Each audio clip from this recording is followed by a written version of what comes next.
दोस्तों नमस्कार, मैं आशीष मिश्रा अपने YouTube चैनल फाइनेंस ज्ञान गुरु में आपका स्वागत करता हूं। दोस्तों आज मैं बजट की बात करने वाला हूं जो अभी जस्ट नया बजट पेश किया गया है। उस बजट में एम्प्लॉयज़ के लिए क्या-क्या उम्मीदें थी और उसमें कौन सा न्यू टैक्स रिज्यूम आया है उसके बारे में हम चर्चा करेंगे। चूँकि न्यू टैक्स रिज्यूम के बारे में अभी पूरी तरह से लोगों को क्लियर नहीं हो पाया है, बहुत सारे लोगों में मतभेद है, बहुत सारी भ्रांतियाँ हैं, तो मैं उन सारी भ्रांतियों को दूर करने की कोशिश करूँगा। तो चलो हम एक तरफ से शुरू करते हैं। न्यू टैक्स रिज्यूम जो 2023-24 के लिए श्रीमती सीतारमण ने जारी किया है, वित्त मंत्री जी हैं वो हमारी, तो उसमें हमारे एम्प्लॉयज़ को क्या क्या लाभ मिलने वाले हैं।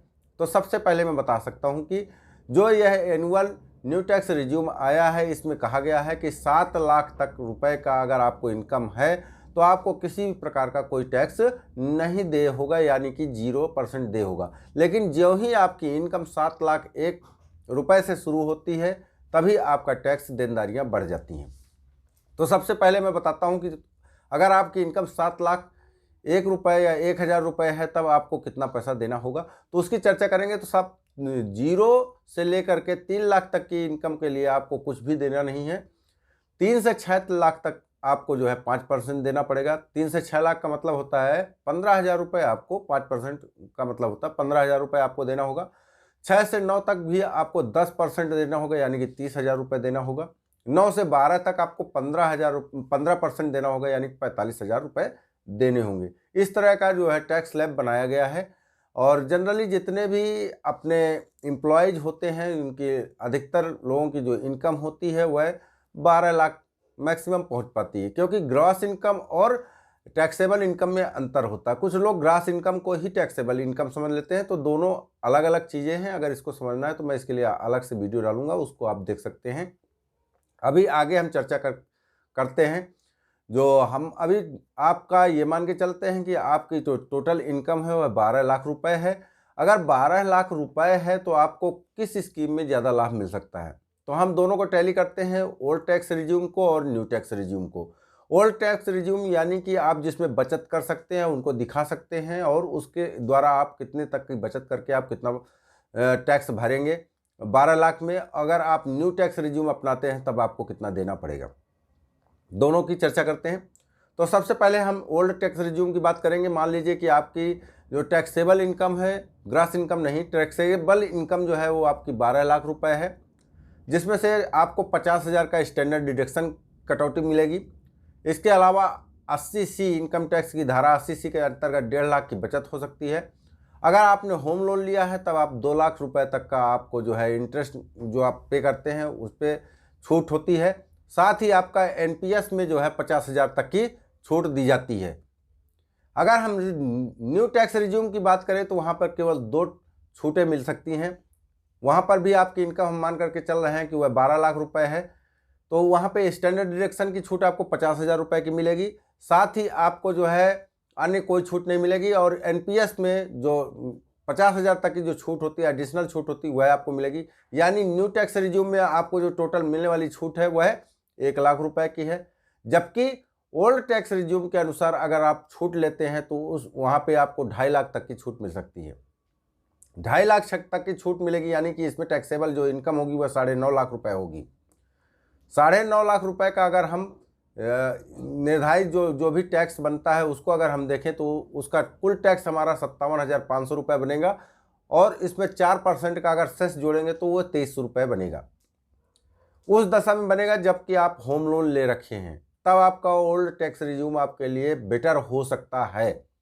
लेकिन अगर आपने हाउस लोन नहीं लिया, होम लोन नहीं लिया है, उस दशा में आपके लिए जो है बेनिफिशियरी न्यू टैक्स रिज्यूम होने वाला है। क्योंकि अभी न्यू टैक्स रिज्यूम में अगर आपकी 12 लाख टैक्सेबल इनकम है तब आपको 1 लाख रुपए की जो कटौती है वो मिल जाएगी। इसके अलावा आपको 75,000 रुपये प्लस इस पर 4% का सेस, यानी कि 3100 रुपये आपको अन्य देय होगा, यानी कि आपको जो है 78,100 रुपये देने पड़ेंगे। न्यू टैक्स रिज्यूम के अनुसार जैसे कि मैंने आपको बताया था 3 से 6 लाख तक 5% का टैक्स लगता है, तो उस पर आपको 15,000 रुपये का टैक्स हुआ। 6 से 9 तक आपका 10% लगता है, यानी कि 30,000 रुपये आपका टैक्स हुआ। और 9 से 11 लाख तक आपका 15% होता है, जिसका जो है 30,000 रुपये हुआ। इस तरह से टोटल अगर जोड़े तो 75,000 रुपये होता है, जिसमें से आपको 4% सेस अगर जोड़ लेते हैं तो वह 78,100 रुपये आपका कुल बनता है। इस प्रकार आप अपने हिसाब से देख सकते हैं कि आपके लिए कौन सा बेटर होगा, ओल्ड टैक्स रिज्यूम बेटर होगा या न्यू टैक्स रिज्यूम बेटर होगा। मेरे हिसाब से अगर आप होम लोन नहीं ले रखें तो उस दशा में आपको न्यू टैक्स रिज्यूम ही फाइल करना चाहिए, जो कि काफ़ी अधिक बेनिफिशियरी साबित होने वाला है और कर्मचारियों के लिए ज़्यादा बेटर है। अब मैं न्यू टैक्स रिज्यूम की बात करूंगा। पहले नई दर और फिर पुरानी दर। जो आपसे पहले जो न्यू टैक्स रिज्यूम में पुरानी दर थी उसकी बात करूंगा। तो पहले क्या था, 2.5 लाख रुपए तक शून्य लगता था, 2.5 लाख के ऊपर जो है 5% लगता था, 2.5 से 5 तक। लेकिन अभी ऐसा नहीं है, अभी 3 लाख से 6 लाख तक 5% देना होगा। जबकि पहले जो है 5 लाख से 7.5 लाख तक आपको 20% देना होता था, जबकि अभी 6 लाख से 9 लाख तक केवल 10% ही देना पड़ेगा। 7 लाख से 10 लाख तक पहले 20% देना पड़ता था, अब 9 से 12 तक केवल 15% दे होगा। इस तरह से जो है दोनों टैक्स रिज्यूम में काफ़ी अंतर पाया गया है और काफ़ी इसको अट्रैक्टिव बनाने की कोशिश की गई है, ताकि लोग अधिक से अधिक न्यू टैक्स रिज्यूम में ही शामिल हो जाएं। अभी बहुत सारे लोगों को और भी वो रहेगा कि एक्चुअल में अगर हमारी 8 लाख इनकम हो, 9 लाख इनकम हो, 10 लाख इनकम हो या 12 लाख इनकम हो, उस दशा में हमारे लिए कौन सी स्कीम जो है बेटर होगी या हमको कितना टैक्स देना होगा। तो अभी मैं आपको बता देता हूं कि अगर आप 8 लाख रुपए आपकी इनकम है, उस दशा में पुरानी जो टैक्स व्यवस्था थी उसके अनुसार आपको 65,000 रुपये टैक्स देने पड़ सकते थे, लेकिन अभी आपको 35,000 रुपये ही टैक्स देने पड़ेंगे। यानी कि सीधे सीधे आपको 30,000 रुपये का लाभ मिल रहा है। अगर 9 लाख रुपए की बात करें, आपकी इनकम टैक्सेबल इनकम 9 लाख रुपए है, उस दशा में अभी आपको जो है पुरानी व्यवस्था के अनुसार 85,800 रुपये देने होते थे, लेकिन अभी आपको केवल 45,000 रुपये देने होंगे। यानी कि आपके 40,800 रुपये बच जाएंगे। अगर आपकी 10 लाख टैक्सेबल इनकम है तो उस दशा में आप पहले 1,06,600 रुपये देते थे, लेकिन अभी आपको मात्र 60,000 रुपये देने होंगे। यानी 46,600 रुपये आपके पूरे के पूरे बच जाएंगे।